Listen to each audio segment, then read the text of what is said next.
Hej, moje ime je Jan in danes si bomo pogledali funkcijo len. V prejšnjem videu za besedilne funkcije left, right in pa med smo naleteli na težavo, ko nismo vedeli točno, koliko znakov potrebujemo privleči nazaj. Danes si bomo pogledali, kako to težavo rešimo.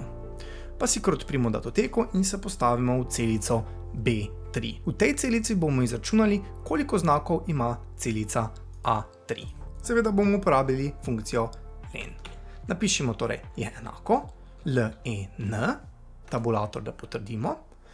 Zdaj načeloma si lahko odpremo pod okno f od x, ampak kot vidimo, že v temle pojavnem oknu ima funkcija samo en argument. Pa si ga dajmo odpreti for all time's sake. Funkcijo zanima samo ena stvar in to je, kje se naša celica nahaja. Nahaja se v A3. Ko potrdimo z v redu, vidimo, da celica A3, office tečaji, vsebuje 13 znakov. Ne pozabiti, da je tudi presledek znak. To je v bistvu vse, kar funkcija dela. Sama po sebi ni bog ve kako koristna, ampak v kombinaciji, ko jo gnezdimo z drugimi funkcijami, lahko dosežemo marsikaj. Na primer, rešimo ta naš problem iz prejšnjega videa. Postavimo se v celico B7, kjer želimo ločiti tole številko pošte in pa kraj pošte. Da v prejšnjem videu smo ugotovili, da nam poštna številka ne povzroča kaj dosti problemov. Napišemo samo znak za je enako, left, potrdimo, povemo, kje je besedilo, podpičje in pa rekli smo, da ima čisto vsaka poštna številka 1, 2, 3, 4 znake. Zdaj, če ne bi imela in bi nekatera pošta imela 4, nekatera 3, nekatera 5, seveda to ne bi bilo mogoče. Dvoklik na tale zeleni kvadratek in imamo.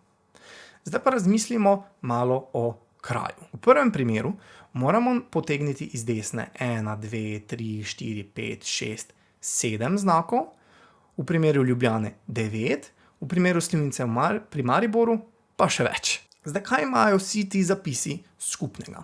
Skupno imajo poštno številko na levi strani. In sicer vsi imajo 1, 2, 3, 4 številke. Kot smo rekli prej, 5 znakov, če zraven štejemo še presledek, kar moramo. Torej, čisto vsi zapisi imajo 5 znakov, ki jih ne želimo. Koliko pa ima vsak zapis znakov? To bomo izvedeli s funkcijo len. Pa dajmo zapisati v celico C7, je enako, len, potrdimo s tabulatorjem in samo kliknemo na celico, ki jo želimo. Prvi zapis ima torej 12 znakov.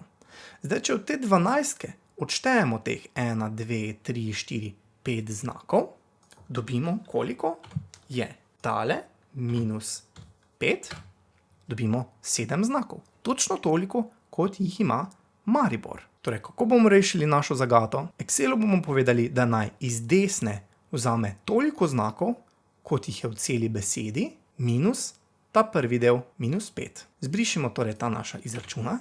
Napišemo je enako, right, ker bomo vzeli z desne, tabulator, da potrdimo, besedilo se nahaja tukaj v celici A7, podpičje in pa število znakov bomo uporabili funkcijo len. Oklepaj, kje se to naše besedilo nahaja, spet v celici A7. Napišemo zaklepaj, zdaj bomo pa morali odšteti še tistih 5 znakov. Pa kar napišemo minus 5. Manjka nam še en oklepaj. In ko potrdimo z enter, dobimo Maribor. Če zdaj to s samozapolnjevanjem damo še vse do dol, vidimo, da je rezultat pravilen in tako se zadeva v resnici dela. Obstaja pa še en veliko hitrejši način, da dosežemo to, kar smo tukaj naredili. Imenuje se bliskovita zapolnitev. Kako se pa uporablja, pa si bomo gledali v naslednjem videu. Tako da, če se še niste, se dajte naročiti na kanal, lahko pa spremljate tudi mojo Facebook stran Office tečaji.